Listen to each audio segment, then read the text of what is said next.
अगर आप भी स्टेनो की फील्ड में बिगनर हो तो आपके लिए ये वीडियो बहुत ज़्यादा इंपॉर्टेंट है। इस वीडियो में हम शॉर्ट हैंड स्टेनोग्राफर से रिलेटेड उन सभी डाउट्स को क्लियर करने वाले हैं जो एक बिगनर के दिमाग में सबसे पहले आते हैं। जैसे शॉर्ट हैंड क्या है, शॉर्ट हैंड सीखने के क्या क्या फ़ायदे हैं, शॉर्ट हैंड सीखने में कितना समय लगता है, हिंदी शॉर्ट हैंड सीखें या इंग्लिश शॉर्ट हैंड सीखें, शॉर्ट हैंड स्टेनो से रिलेटेड कहाँ कहाँ वैकेंसी निकलती है, कौन कौन वैकेंसी निकालता है। इस वीडियो के बाद आपके दिमाग में कोई भी डाउट नहीं रहने वाला है, चाहे आप शॉर्ट हैंड सीख रहे हो या फिर सीखने की आप सोच रहे हो। यही वीडियो आपके लिए बहुत ज़्यादा इंपॉर्टेंट है। नंबर 1 से शुरू करते हैं। What is short hand, short hand क्या है। देखो, ये जो आप फोटो में देख रहे हो वही शॉर्ट हैंड है। इसके द्वारा हम हिंदी या इंग्लिश के बड़े बड़े वर्ड्स को अपनी छोटी आउटलाइंस में कन्वर्ट करके लिख सकते हैं। फॉर एग्जांपल,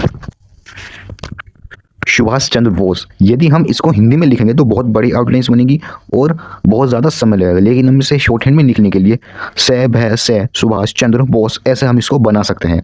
दूसरा एग्जांपल लेंगे, जवाहरलाल नेहरू। इसको हिंदी में लिखने में बहुत समय लगेगा, लेकिन हम इसको शॉर्ट हैंड में लिखते हैं तो इसको लिखने में बहुत कम समय लगेगा। जैसे जवाहरलाल नेहरू, आपने देखा कि मैंने कितने कम समय में इसकी आउटलाइंस बना दी। इसी तरह आप शॉर्ट हैंड का उपयोग करके 80, 100, 120 स्पीड से वर्ड्स को बना सकते हो।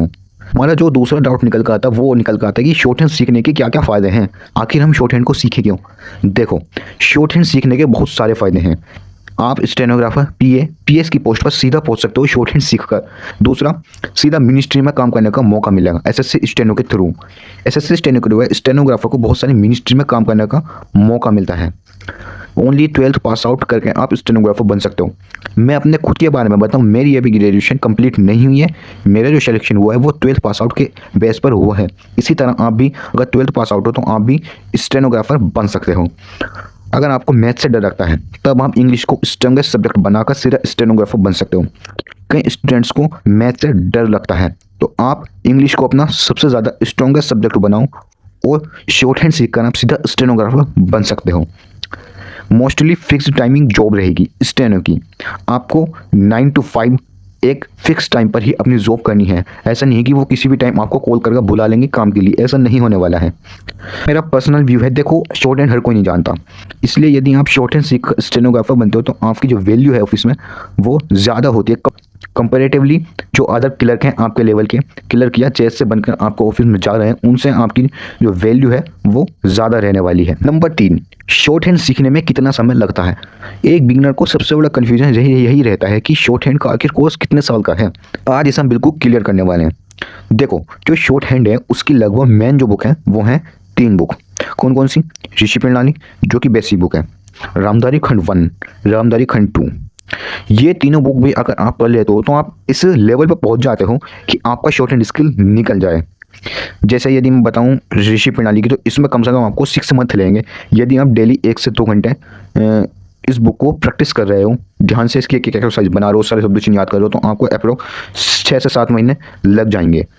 दूसरा, रामधारी खंड 1, इसमें 100 एक्सरसाइज आपको इस 100 एक्सरसाइज को करने में लगभग 3 महीने लग जाएंगे यदि हम एक एक्सरसाइज करते हो तब भी। अगली बुक है रामधारी खंड 2, इसमें भी आपको 3 मंथ्स लगेंगे। कंक्लूजन क्या निकल कर आता है? आपको मिनिमम 1 ईयर देना होगा ताकि आपकी शॉर्ट हैंड स्किल क्वालिफाई करने लायक हो जाए। तो बिना रुके, बिना एक भी दिन स्किप किए डेली शॉर्ट हैंड प्रैक्टिस करके कम से कम 1 साल शॉर्ट हैंड को देना है। उसके बाद आपकी शॉर्ट हैंड इस लेवल की हो जाएगी कि आप शॉर्ट हैंड का स्किल क्वालिफाई कर लो। 1 साल का टाइम ड्यूरेशन अपने दिमाग में फिक्स करके तब स्टेनो के फील्ड में आना है आपको। नंबर 4, इंग्लिश शॉर्ट हैंड सीखे या हिंदी शॉर्ट हैंड सीखे। ये भी शुरू में जब बिगिनर आता है तो उसके दिमाग में कन्फ्यूजन रहता है कि कौन सी शॉर्ट हैंड मुझे सीखनी चाहिए। इसका सिंपल आंसर ये है कि जिस लैंग्वेज या सब्जेक्ट में आपकी बहुत अच्छी कमांड हो। कमांड का मतलब क्या हुआ?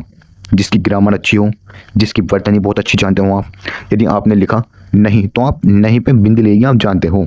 क्या निकला कंक्लूजन? कंक्लूजन ये निकला कि आपको शॉर्ट हैंड उसी लैंग्वेज में सीखनी चाहिए जिस लैंग्वेज को आप शुरू से करते आ रहे हो। नंबर 5, कौन कौन वैकेंसी निकालता है। आखिर स्टेनो की, पीए की, पीएस की कहाँ कहाँ वैकेंसियाँ निकलती है। देखो, सबसे पहले एसएससी स्टेनो, मैंने इसका रिटर्न, इसका स्किल दोनों दिया है और मैंने इसका स्किल अपने फर्स्ट अटेम्प्ट में ही 100 वाला क्लियर कर लिया था। एम्स स्टेनो निकालता है वैकेंसी, इसका भी मैंने स्किल दिया है। DSSS भी निकालता है, इलाहाबाद हाई कोर्ट निकालता है। CSIR स्टेनो निकालता है, ये भी मैंने दिया है। CRRI स्टेनो रुड़की, ये भी मैंने दिया है। NBS निकालता है, KBS निकालता है, DDA निकालता है, UPSSC निकालता है और अदर बहुत सारे डिपार्टमेंट हैं, डिपार्टमेंट कहो या संस्था कहो, ये सभी स्टेनो की, PA की, PS की वैकेंसियाँ निकालता है।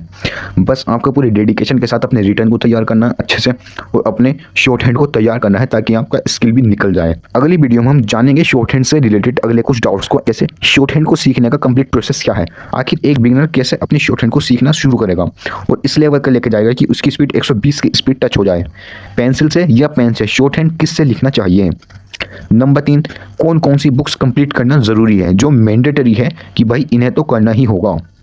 नंबर 4, ऑनलाइन सीखे या ऑफलाइन सीखे। ये भी एक बहुत बड़ा डाउट है कि हमें ऑनलाइन सीखनी चाहिए शॉर्ट हैंड या ऑफलाइन सीखनी चाहिए। रजिस्टर पर लिखें या नोट पैड पर लिखें शॉर्ट हैंड को। ये भी डाउट आता है कि हमें शॉर्ट हैंड जो है रजिस्टर पर प्रैक्टिस करनी चाहिए या फिर हमें नोट पैड पर प्रैक्टिस करनी चाहिए। तो इन सभी डाउट्स को हम डे 2 में क्लियर करने वाले हैं बिल्कुल। तो अगली वीडियो को हम देखना ना भूलें।